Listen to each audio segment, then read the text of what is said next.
Thieves in the mind. There are thieves lurking in your mind every single day. They wear no masks, carry no knives or guns. Yet they steal your peace, rob your time, and make you believe that you're truly living when in fact you're merely being led by anger, desire, and delusion. And the scariest part is, hardly anyone ever notices them. Part 1. The invisible thieves living inside you.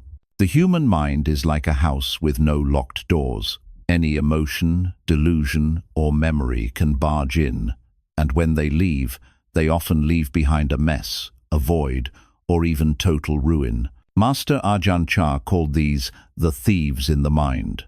Not criminals from outside, but internal forces pulling from within: greed, hatred, and ignorance. They disguise themselves in countless forms: a delicious cake, an insulting remark, a disdainful look, or even a compliment. What's most concerning is that we welcome them in with open arms. And to truly understand the nature of these thieves, we must start from where they hide best. Part 2. Wind, fire, and water. The elements within that are destroying you. We often fear the storms outside, forgetting there's another storm far more dangerous raging inside us. Ajahn Chah said that each of us carries wind, fire, and water, not the kind you learned about in science class. Wind is the agitation of the senses. Your eyes see something tempting, your ears hear something unpleasant, and the mind begins to tremble. Fire is anger and rage. It burns through reason and scorches even the deepest bonds. Water is emotional drift being swept away, letting feelings flood you like a village consumed by a tidal wave. And then we blame our circumstances, blame others, when in truth, the real disaster begins in the untamed mind. But if you think that's all, just wait until you meet.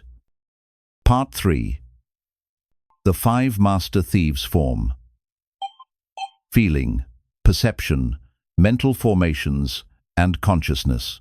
These aren't the names of some K-pop boy band. They are 5 professional thieves have followed you since birth and never once left. Form, rupa. The body, the physical shape, a playground for desires, judgments, attachments. Feeling, ad. The sensations that make you feel pain, pleasure, or discomfort and drive decisions based on impulses. Perception, sanya. Memories, impressions, imagination.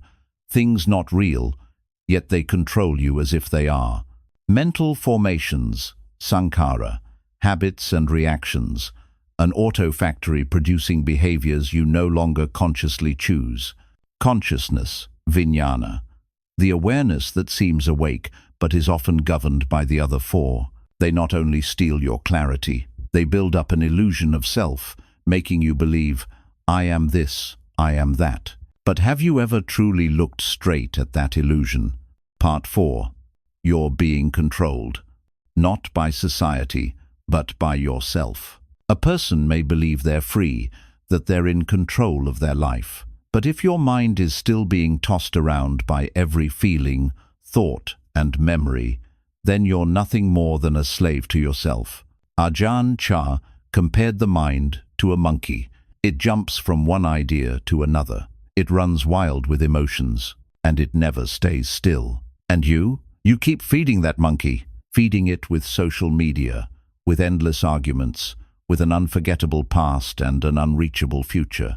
The fatter the monkey grows, the more exhausted you become. But the surprising truth is, you can train it. Part 5. How to calm the inner chaos. No one can force a tree to grow faster.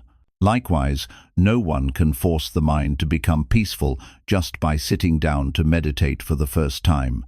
Ajahn Chah taught, meditation isn't about seeking comfort. It's about recognizing the thieves tormenting you from within.